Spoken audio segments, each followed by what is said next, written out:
ഞാനിനി ബാലുവിന്റെ ഭാര്യയല്ലെന്നും ഈ ബന്ധം അവസാനിപ്പിക്കുകയാണെന്നും ഇന്നലെ രാത്രി ബാലു എന്നോട് തീർത്തു പറഞ്ഞു. അവൻ അങ്ങനെ പറഞ്ഞാൽ ഒരു വിവാഹബന്ധം അവസാനിക്കൂ? ഞാൻ എന്റെ സാരി സെന്റർ അണ്ടന്റെ പേരിലേക്ക് മാറ്റിയത് കോയമ്പത്തൂർ കോട്ടന്റെ MD സ്ഥാനം ഒഴിഞ്ഞു കൊടുക്കാവുന്ന വ്യവസ്ഥയിലല്ലേ? ആർക്ക് വേണം ഇനി ആ പൊളിഞ്ഞ സ്ഥാപനത്തിന്റെ MD സ്ഥാനം? ഞാൻ രാജിവെച്ചേക്കാം. പക്ഷെ നീ അവന് ഡിവോഴ്സ് കൊടുക്കുന്ന പ്രശ്നമേ ഇല്ല. അതെല്ലാം നിന്നെ കളഞ്ഞിട്ട് വേറെ ഏതെങ്കിലും പെണ്ണിനെ കെട്ടാൻ അവന് പ്ലാൻ ഉണ്ടെങ്കിൽ ഒഴിഞ്ഞു കൊടുക്കാം. പക്ഷേ ആ വീട് നിന്റെ പേരിൽ എഴുതി വെക്കാമെന്നുള്ള ഒരു കണ്ടീഷനിൽ മാത്രം. അപ്പോ ബാലുവിന് ആ വീട്ടിൽ നിന്ന് ഇറങ്ങേണ്ടി വരും. നീ അവിടെ തന്നെ താമസിക്കുകയും ചെയ്യും. അതൊക്കെ നടക്കുന്ന കാര്യമാണോ? എനിക്ക് വേണ്ടത് ബാലുവിനെയാ, ബാലുവിന്റെ വീടല്ല. ഞാൻ കാത്തിരുന്നതും കഷ്ടപ്പാടുകൾ സഹിച്ചതും ബാലുവിനെ നിന്റെ ഭർത്താവാക്കിയതും അവന്റെ നിറവും സൗന്ദര്യം കണ്ടിട്ടല്ല, അവന്റെ സ്വത്ത് കണ്ടിട്ട് തന്നെയാ. അണ്ണൻ ഇങ്ങനെ സെൽഫിഷ് ആയിട്ട് സംസാരിക്കരുത്. അതെ, ഞാൻ സെൽഫിഷാണ്. ഈ ഭൂമിയിൽ ജീവിക്കുന്ന എല്ലാ മനുഷ്യരും സെൽഫിഷാണ്. ചിലരത് തുറന്നു പറയുന്നു, ചിലരത് മറച്ചു വച്ചിട്ട് ത്യാഗിയുടെ വേഷം കിട്ടുന്നു. അത്രമാത്രം. എനിക്കിനിയൊന്നും പറയാനില്ല. ബാലു എന്നെ ഇവിടെ നിന്ന് ഇറക്കി വിട്ടാലും ഞാൻ വീട്ടിലേക്കില്ല. അണ്ണന്റെ സഹായം എനിക്ക് വേണ്ട. Hello foolish girl.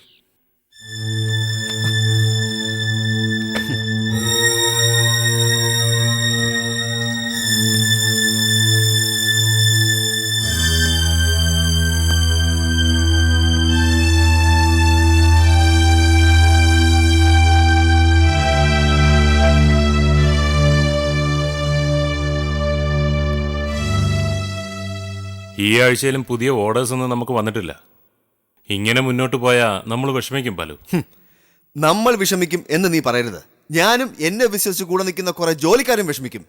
നീയും നിന്റെ കൂട്ടുകാരും ചേർന്ന് പുതിയ എക്സ്പോർട്ടിംഗ് കമ്പനിക്ക് റിസർവ് ബാങ്കിന്റെ നമ്പർ നേടിക്കഴിഞ്ഞില്ലേ? ബാലു, നീ എന്റെ ഒരേ ഒരു അനിയത്തിയുടെ ഭർത്താവാ. ആ ചതിയൻ ത്യാഗവും നിന്റെ അമ്മയുടെ ചിങ്കിടി ശെൽവരാജൻ പറയുന്ന കഥകളിൽ കുടുങ്ങിക്കിടക്കുകയാണ് നീ. ഞാൻ എന്റെ കൂട്ടുകാരുടെ പേരിൽ ചെക്ക് കൊടുത്തിട്ടുണ്ടെങ്കിൽ അതിന് മതിയായ കാരണങ്ങളുണ്ട്. അവർ നമ്മുടെ കമ്പനിക്ക് നൽകിയ സർവീസസിനുള്ള പ്രതിഫലമാണത്. നമുക്ക് വേണ്ടി ഓർഡേഴ്സ് പിടിക്കാൻ അവരെല്ലാവരും സഹായിച്ചിട്ടുണ്ട്. ഓ ശരി, എങ്കിൽ എവിടെ നിന്റെ സുഹൃത്തുക്കളുടെ ശുപാർശ പ്രകാരം നമുക്ക് കിട്ടിയ ഓർഡേഴ്സ്? പറയൂ, ഒരൊറ്റ ഓർഡറെങ്കിലും കാണിക്കണം. ബാലു ഇങ്ങനെ അക്ഷമ കാണിച്ചാൽ കിട്ടാനിരിക്കുന്ന ഓർഡേഴ്സ് കൂടി നമുക്ക് നഷ്ടപ്പെടും. ഞാൻ സ്വന്തമായി എക്സ്പോർട്ട് കമ്പനി തുടങ്ങാൻ പോകുന്നു എന്ന് കേട്ടത് ശരിയല്ല. ശിവനും കാർത്തിക്കും ഒരു ബോംബെ പാർട്ടിയുമായിട്ട് ചേർന്ന് തുടങ്ങുന്ന എക്സ്പോർട്ട് കമ്പനിയുമായിട്ട് സഹകരിക്കാമോ എന്ന് എന്നോട് ചോദിച്ചു. ആലോചിക്കട്ടെ എന്ന് ഞാൻ മറുപടിയും പറഞ്ഞു. കോയമ്പത്തൂർ കോട്ടൺ കമ്പനിയുടെ MD ആയിരിക്കുമ്പോ പുതിയതായി തുടങ്ങുന്ന ഒരു കമ്പനിയുമായി സഹകരിക്കുന്ന കാര്യം നീ ആലോചിക്കുന്ന പോലും തെറ്റല്ലേ? അന്ന് എന്താ രാകേഷ് എന്നോട് പറഞ്ഞത്? കടം വാങ്ങിയ പണം സമയത്ത് തിരിച്ചു കൊടുക്കാത്തത് കൊണ്ട് ശിവനും കാർത്തിക്കും നിന്നോട് പിണങ്ങിയെന്ന്. അവരുടെ കടം വീട്ടിയില്ലെങ്കിൽ എന്റെ പേരും കൂടി ചീത്തയാവൂന്ന് പറഞ്ഞ് നീ എത്ര പണം എന്റെ സേവിങ്സ് ബാങ്ക് അക്കൗണ്ടിൽ നിന്ന് അടിച്ചു മാറ്റി.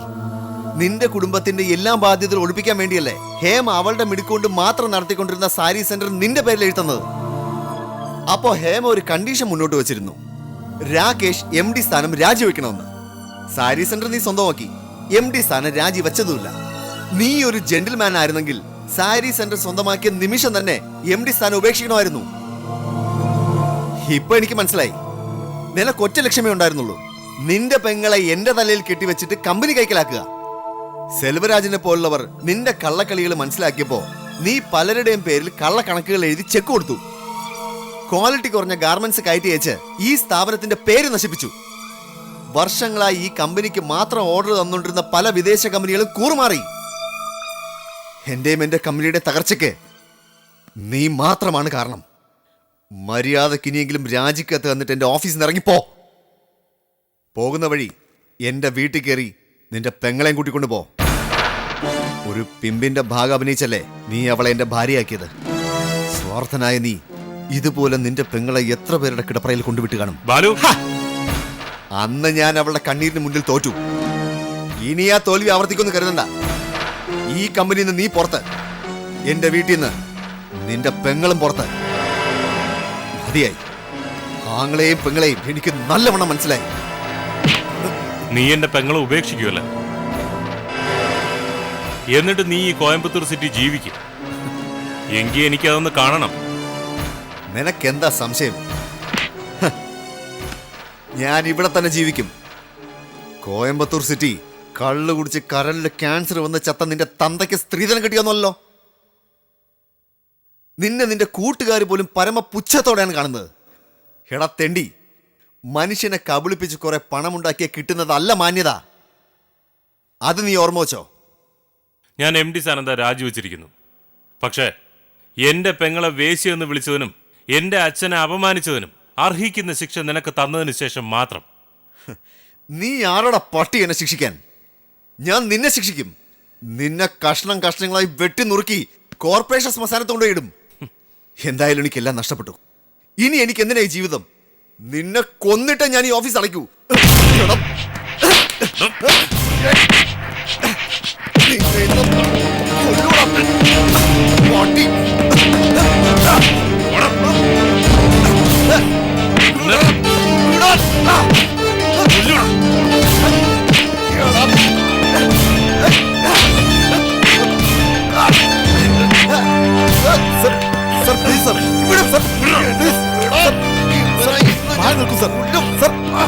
ദയവ് ചെയ്ത് ഞാൻ പറയുന്നത്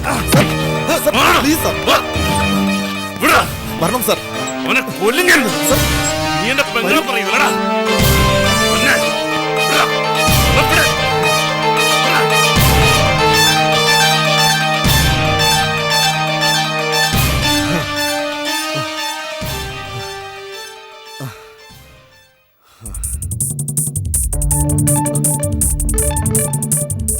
Selvaraj, ask my secretary to prepare his resignation letter. Get his signature and throw him out. He is no more the MD of our company. Very late decision. ഇത് കുറച്ചു മുമ്പേ ചെയ്യാമായിരുന്നു.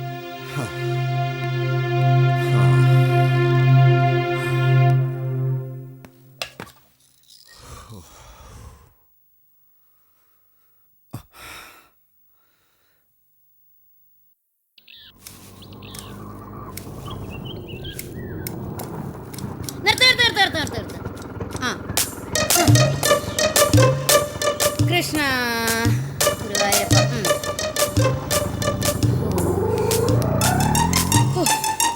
എന്തൊരു ചൂടാണ്.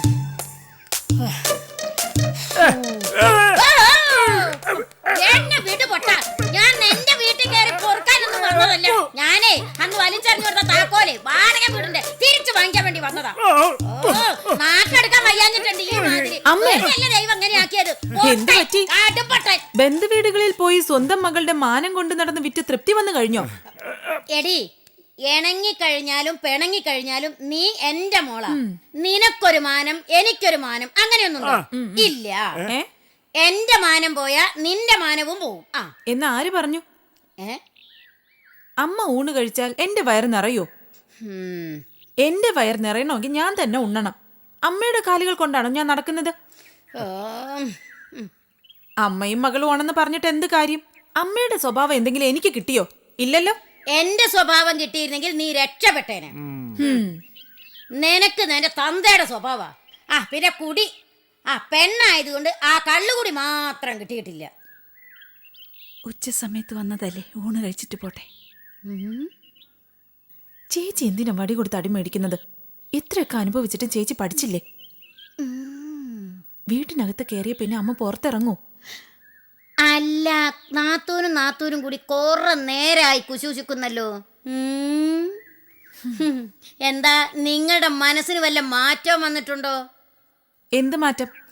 അല്ല, എന്നെ കരുണാലയത്തിൽ താമസിപ്പിക്കുന്ന കാര്യത്തെ പറ്റി. അത് പറഞ്ഞു കഴിഞ്ഞു. അമ്മയെ ഈ വീട്ടിനകത്ത് കയറ്റുന്ന പ്രശ്നമേ ഇല്ല. എടി, എന്നാൽ ഞാൻ അന്ന് വലിച്ചെറിഞ്ഞ ആ വാടക വീടിന്റെ താക്കോല് തിരിച്ചു കാടി.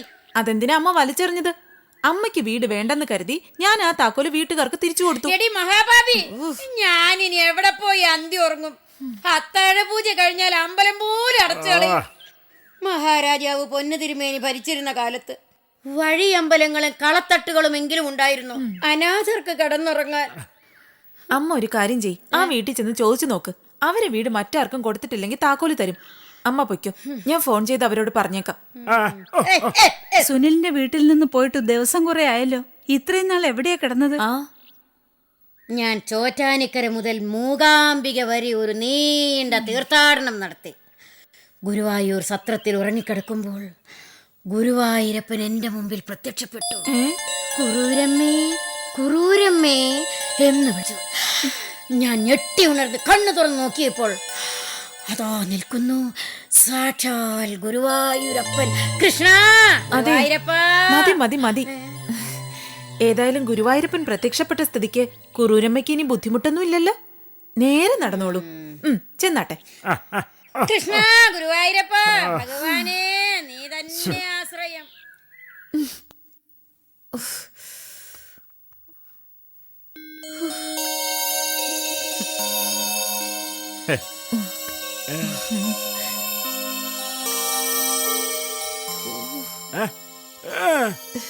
എന്താന്നറിയില്ല, 2 ദിവസമായി വല്ലാത്ത പുറം വേദന. മിനിങ്ങാന്ന് ഹോംവർക്ക് ചെയ്യാത്തേന് ദിവ്യ തല്ലാനോങ്ങി. അവൾ ഒഴിഞ്ഞു മാറിക്കളഞ്ഞു. അപ്പൊ തുടങ്ങിയതാ. പേശിവലിവാണെന്ന് തോന്നുന്നു. ഏയ് വേണ്ട, ഞാൻ ചെയ്തോളാം. വേണ്ട, ഞാൻ ചെയ്തോളാം. പെണ്ണുങ്ങളുടെ സ്കർട്ടും ബ്ലൗസും തേക്കാൻ നാണമില്ല സുഖിച്ചേട്ടന്. സ്വന്തം ഷർട്ട് പോലെ തേക്കാൻ ഞാൻ സമ്മതിക്കാറില്ലല്ലോ. അങ്ങോട്ട് മാറിയേ, ഞാൻ ചെയ്തോളാം. വീട് സുഖിച്ചേട്ടാ, ഞാൻ ചെയ്തോളാന്നേ. ഷോ വേണ്ട. അയ്യോ എന്റെ കൈ.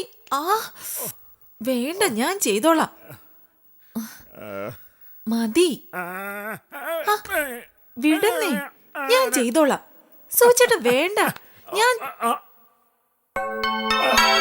ചേച്ചി ഇത് കണ്ടില്ലേ? എന്റെ ബ്ലൗസ് സുഖിച്ചേട്ടൻ ഇസ്തിരിയിടാൻ പോകുന്നു. കഷ്ടകാലത്തിന് എന്റെ പുറം വേദനിക്കുന്നു ഞാനൊന്ന് പറഞ്ഞു പോയി. അതിലെന്താ തെറ്റ്?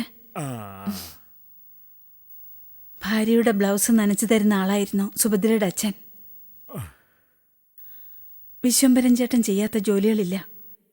എനിക്ക് പനിയോ മറ്റോ വന്ന് കിടപ്പിലായാൽ അതിരാവിലെ എഴുന്നേറ്റ് അടുക്കളപ്പണി മുഴുവൻ തീർത്ത് തുണിയും നനച്ച് വിരിച്ചിട്ടേ വർക്ക്ഷോപ്പിൽ പോകുമായിരുന്നുള്ളൂ.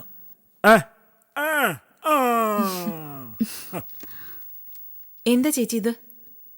4 ലക്ഷം രൂപയുടെ ചെക്ക്. ഇത് നാളെ തന്നെ നിങ്ങളുടെ അക്കൗണ്ടിലേക്ക് ട്രാൻസ്ഫർ ചെയ്യേ. എന്തിനാ ചേച്ചി? ഇനി ഞങ്ങൾക്ക് പ്രത്യേകം ബാങ്ക് അക്കൗണ്ട്.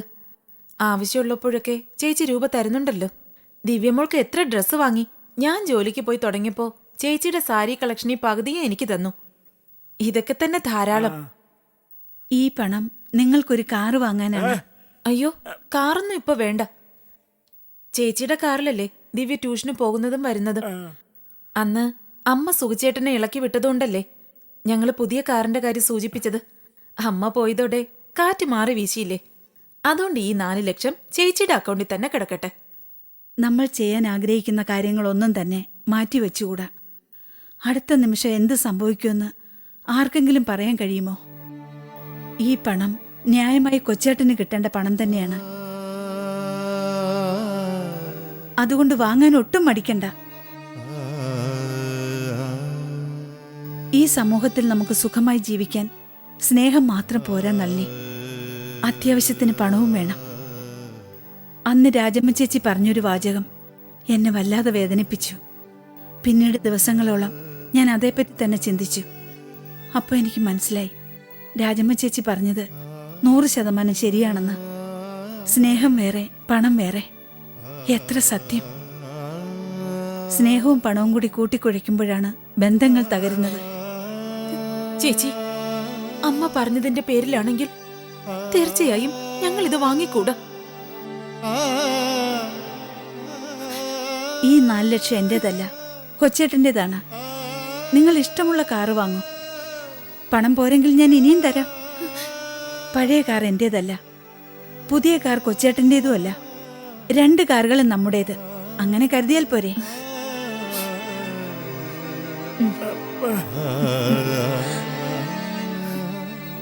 നളിനിക്ക് പുറം വേദനിക്കുന്ന കാര്യം ഇതുവരെ എന്താ എന്നോട് പറയാതിരുന്നത്? എന്റെ കയ്യിൽ നല്ല ബാമുരിപ്പുണ്ട്. ബ്ലൗസ് ഒരു ബാമ്പൂശി ഞാൻ നന്നായി തിരുമ്മിത്തരാം. വരൂ വരൂ.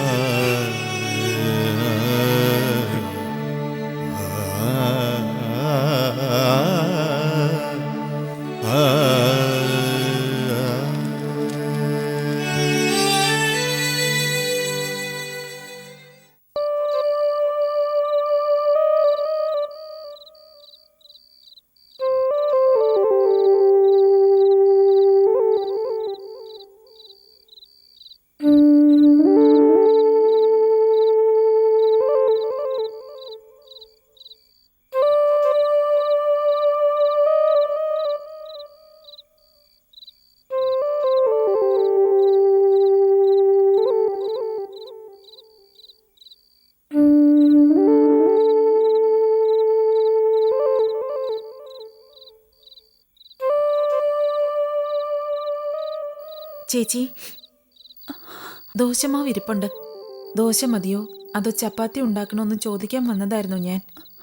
ചേച്ചിയുടെ കണ്ണ് നിറഞ്ഞു കണ്ടപ്പോൾ സ്വകാര്യമായ എന്തോ ചിന്തയിലാണെന്ന് മനസ്സിലായി. മനസ്സ് അമേരിക്കയിൽ സുഭദ്രയുടെ അടുത്താണോ ചുറ്റിക്കറങ്ങുന്നത്? സരോജ അന്ന് സംസാരിച്ചതൊന്നും ചേച്ചി കണക്കാക്കേണ്ട കാര്യമില്ല. സരോജം വാ തുറക്കുമ്പോഴറിയാം ആരെയോ വേദനിപ്പിക്കാനുള്ള ശ്രമമാണെന്ന്. ഇന്ദുഗോവൻ വളരെ നല്ല ചെറുപ്പക്കാരനാ. സുഭദ്ര സുരക്ഷിതയുമാണ്. ഞാനിപ്പോൾ ചിന്തിച്ചത് സുഭദ്രയുടെ അച്ഛനെക്കുറിച്ചാണ്. എൻ്റെ ഇപ്പോഴത്തെ സമൃദ്ധിയും സമാധാനവും കാണാനും അനുഭവിക്കാനും അദ്ദേഹം ജീവിച്ചിരുന്നില്ലല്ലോ എന്ന ദുഃഖം. വിശ്വംഭരൻ ചേട്ടനും ഇതുപോലെ സമാധാനപരമായ ഒരു ജീവിതം സ്വപ്നം കണ്ടിരുന്നു. വിധിയെല്ലാം തകർത്ത് കളഞ്ഞില്ലേ? പക്ഷേ അതേ വിധി തന്നെയല്ലേ സുശീല ചേച്ചിയെ സ്വന്തം വീട്ടിലെത്തിച്ചത്, സുഭദ്രയ്ക്ക് നല്ലൊരു ജീവിതം കിട്ടിയത്. ചേച്ചിയുടെയും സുഭദ്രയുടെയും സന്മനസ് കാരണം ഉണങ്ങിപ്പോയെന്ന് ഞാൻ ഉറപ്പിച്ച എന്റെ ജീവിതത്തിലും പുതിയൊരു താളമുണ്ടായി. എനിക്ക് ഭർത്താവിനെ കിട്ടിയതിലല്ല, ദിവ്യമോൾക്ക് ഒരു നല്ല അച്ഛനെ കിട്ടിയതിലാണ് എനിക്കേറെ ആഹ്ലാദം. ആട്ടെ, ചേച്ചിക്ക് ദോശ മതിയോ അതോ ചപ്പാത്തിയോ? നിനക്കിഷ്ടമുള്ളത്. ഇനി അടുക്കളയുടെ ചുമതല നീ തന്നെ ഏറ്റെടുക്കണം. നിന്നോട് മാത്രമായി ഞാനൊരു രഹസ്യം പറയാം. അധികം വൈകാതെ ഞാൻ ചെന്നൈയിൽ ചേട്ടത്തിയുടെ അടുത്തേക്ക് പോകും. യെസ് എന്ന് ചേട്ടത്തി പറയുന്ന ദിവസം എനിക്ക് യാത്ര പോകേണ്ടി വരും. അയ്യോ, ചേച്ചി പോയാൽ എങ്ങനെ എവിടെ? ചേച്ചി ഇല്ലാതെ ഞങ്ങൾ എങ്ങനെ ഇവിടെ തനിച്ച് താമസിക്കും? നിങ്ങൾ ഈ വീട്ടിൽ തന്നെ താമസിക്കും. നളിനിയാണപ്പോൾ ഗൃഹനാഥ. വീട് എൻ്റെ പേരിലായാലെന്ത്, കൊച്ചേട്ടൻ്റെ പേരിലായാലെന്ത്. പോകുന്നതിന് മുൻപ് ചേട്ടത്തിയുടെ അനുവാദത്തോടെ ഞാൻ 3 ഏക്കർ പുരയിടം കൊച്ചേട്ടൻ്റെ പേരിൽ എഴുതി വയ്ക്കുകയും ചെയ്യും. ഞാൻ മരിച്ചു കഴിഞ്ഞാൽ കരുണാലയവും നിങ്ങൾക്ക് തന്നെ കിട്ടും. സുഭദ്രയും ഇന്ദുഗോപനും അമേരിക്കയിൽ നിന്നും മടങ്ങി വന്ന് ഇവിടെ താമസമാക്കുമെന്ന് ഞാൻ പ്രതീക്ഷിക്കുന്നില്ല. ഇന്ദുഗോപന് ചെന്നൈയിലോ ബാംഗ്ലൂരിലോ സെറ്റിൽ ചെയ്യാനാണ് ഇഷ്ടം. ചേച്ചി എന്തിനാ ചേട്ടത്തി ചെന്നൈയിലേക്ക് വിളിക്കുന്നത്? ആർക്കറിയാം, എല്ലാം മുൻകൂട്ടി കാണുന്ന ആളല്ലേ ചേട്ടത്തി. എന്തെങ്കിലും മനസ്സിൽ കണ്ടു കാണും. എനിക്കും എൻ്റെ മകൾക്കും ഇന്നത്തെ ജീവിതം തന്നത് ചേട്ടത്തിയല്ലേ. ചോദ്യങ്ങൾ അങ്ങോട്ട് ചോദിക്കാതെ ഞാൻ ചേട്ടത്തി പറയുന്നത് അനുസരിക്കുന്നു.